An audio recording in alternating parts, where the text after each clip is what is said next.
अरे हाँ तो का हाल बा भाई लोग सारी विरोधी के बजा दे बजा हमरे नाम वीआईपी राजा। अरे हम लोग भोजपुरी के ट्रेंडिंग स्टार। अरे हाँ अपन हिट मशीन खेसारी लाल यादव के फाइनली दूसरा भी बोलबम के सॉन्ग का पोस्टर रिलीज हो गल बा।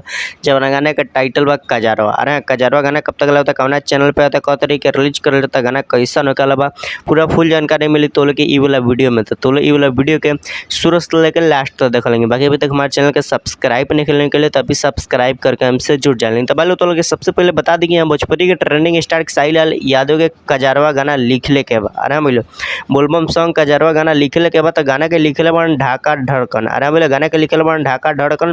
बाकी तो लोग के बोला गाने म्यूजिक सुने के मिली विकास यादव के। अरे बोले गाने म्यूजिक सुने के मिली विकास यादव के।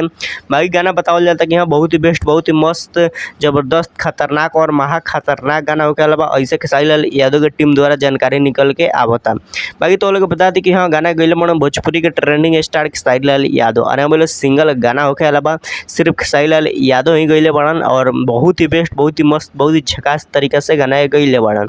बाकी तो लोग बता दी कि हाँ भोजपुरी के ट्रेंडिंग स्टार खेसारी लाल यादव के ई वाला गाना में अरे हाँ कजारवा गाना में वीडियो फॉर्मेट में तो लोग देखे के मिलन खेसारी लाल यादव और अंजलि पांडे। अरे दोनों आदमी तो लोग वीडियो फॉर्मेट में देखे के मिली। बाकी वीडियो भी बहुत ही कमाल मस्त शूट करल गल बा जेमे तो लोग वीडियो में बारिश के कुछ नज़ारा दिखावल जाई और खेसारी लाल यादव बारिश में नहाते देवघर पहुँचे हन। बाकी तो लोग बता दी कि खेसारी लाल यादव के वाला गाना बा जौन फालतू एंटरटेनमेंट के यूट्यूब चैनल पर रिलीज होके आला बा। अरे बोले कजारवा गाना खेसारी लाल यादव के फालतू एंटरटेनमेंट के यूट्यूब चैनल पर रिलीज होके आला बा। तो लोग गाना के मिस मत कर लें। गाना बहुत ही बेस्ट जबरदस्त खतरनाक महा खतरनाक गाना बा। तो लोग गाना के मिस मत कर लें। गाना के जरूर सुनिए लगे। बाकी तो लोग बता दी कि यह गाना कब तक रिलीज कर जाए। तो भाई लोग पोस्टर पर तक डेट टाइम निकल लेकिन भाई लोग हमारा जहाँ तक उम्मीद भाई वाला गाना के 10 तारीख के रिलीज कर जाइए। आना बोलो यही 10 तारीख के रिलीज कर ली फालतू एंटरटेनमेंट के यूट्यूब चैनल पे। तो लोग गाना के सुने लें। गाना बहुत ही बेस्ट बहुत जबरदस्त खतरनाक महा खतरनाक गाना होके वाला बा। तो लोग गाना के मिस मत कर लेंगे। फालतू एंटरटेनमेंट के यूट्यूब चैनल पे गाना रिलीज होके वाला बा।